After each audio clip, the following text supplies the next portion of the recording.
and welcome to the Oyster Stew podcast. In today's financial services arena, firms continue to update their technology stacks, implement new platforms, and become more efficient in an effort to narrow the competitive gap. But doing all of these things can put a real strain on company resources and require expertise that just may not be available in-house. In today's podcast, experts Pete McAteer, Jeff Wilk, Cody Davis, and Jeff Gearhart share their insights on when it makes sense to leverage a consulting firm to help with these initiatives, and some projects you may not even have thought about, and what it takes to make those a success. Let's get started. Pete? Thank you, Libby. This is Pete McAteer, Managing Director here at Oyster. I've been here close to 9 years now, and I've been fortunate enough to run a lot of large engagements here at Oyster during my tenure. With me today, I've got Jeff Wilk, Cody Davis, and Jeff Gearhart. We all know that labor markets are tight these days. It's hard to find qualified candidates to fill our day-to-day roles, much less people to fill project roles.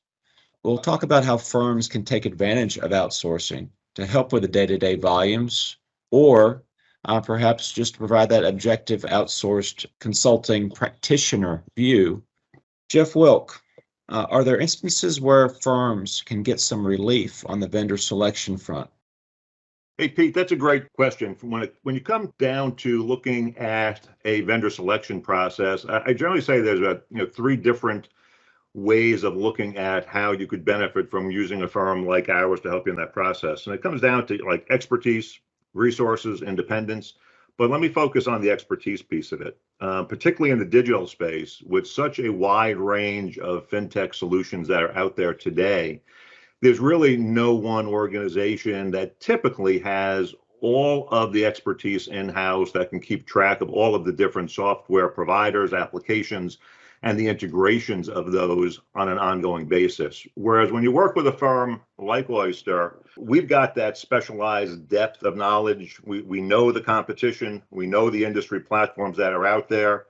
And to a large degree, we also know the principals at those firms as well. So we get a lot of insight. We have great connections that can actually help in the end negotiation process as well.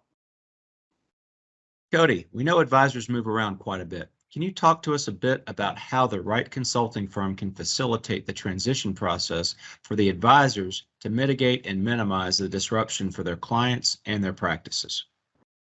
So when you're transitioning from an old financial planning software to a new financial planning software, it's going to take some time to learn the new financial planning software. At Oyster, we have experts who know the software programs, so you can feel comfortable having us input the data, knowing that the plans are going to be accurate.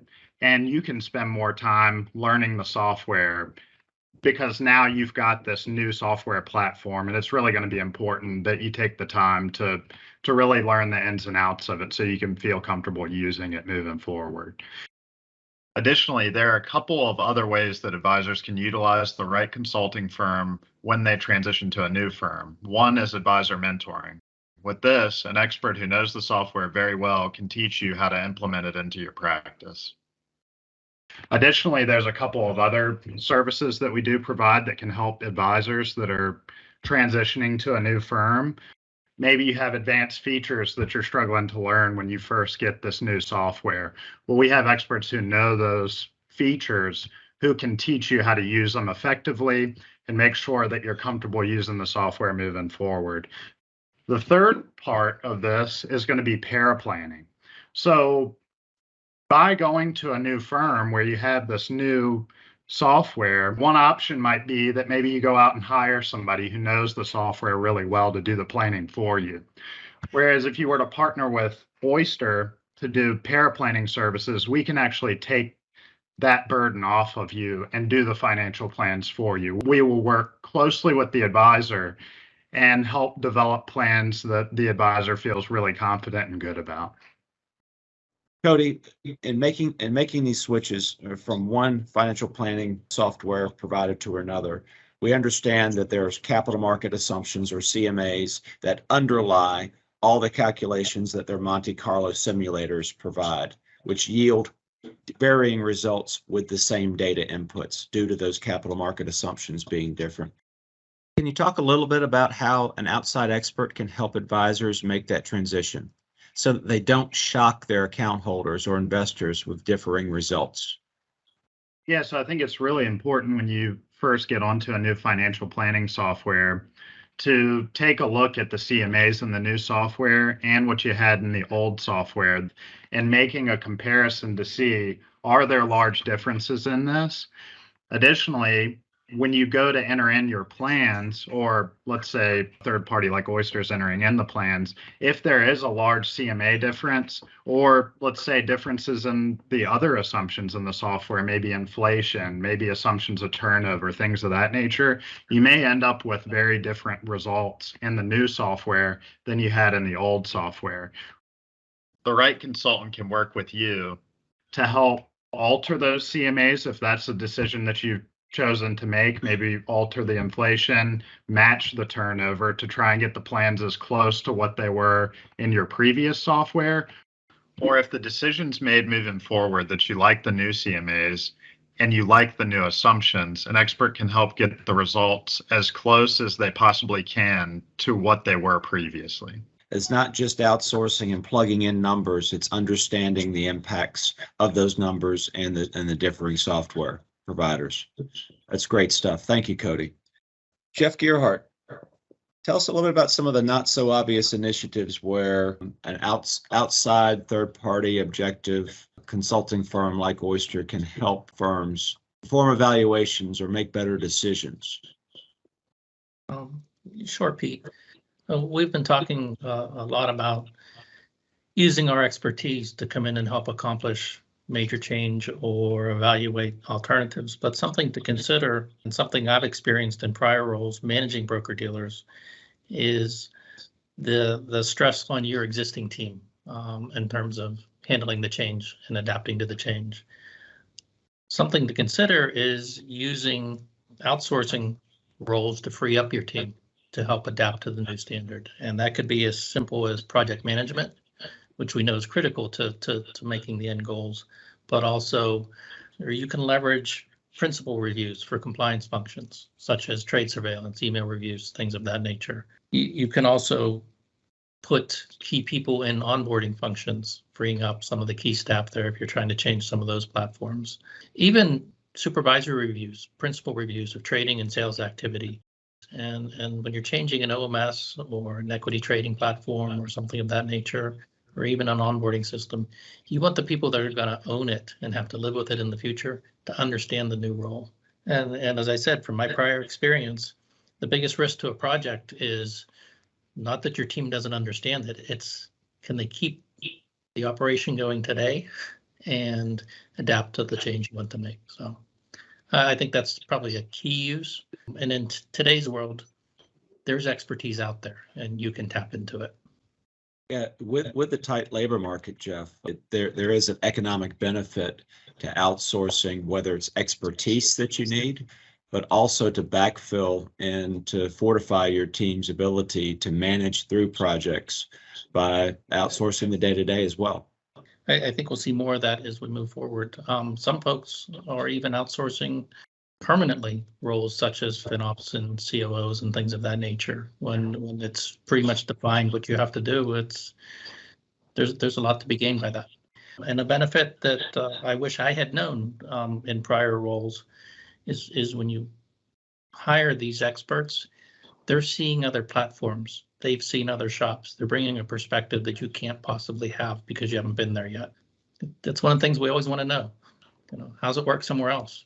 Even how much is someone else paying to get this function done? Things like that.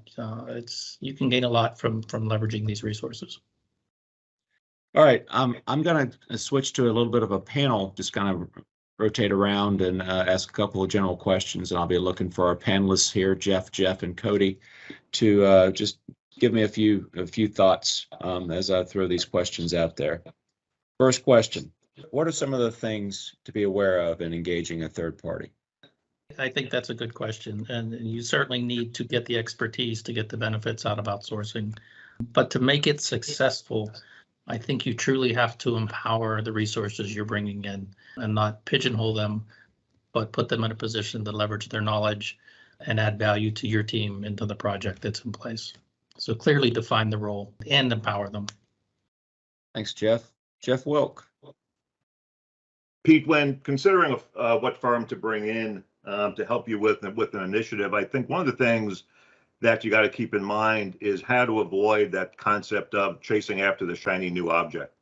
All too often, firms are really focused in, let's say from a technology perspective, on looking at the new functionality that they're searching for, functionality they may need or want or are striving for as part of their strategy roadmap down the road, and they don't look beyond that. And what I mean by that is, in addition to looking for the functionality you want, an external firm who knows these different platforms can also help you identify some of the functionality you may not be thinking of that you don't necessarily want.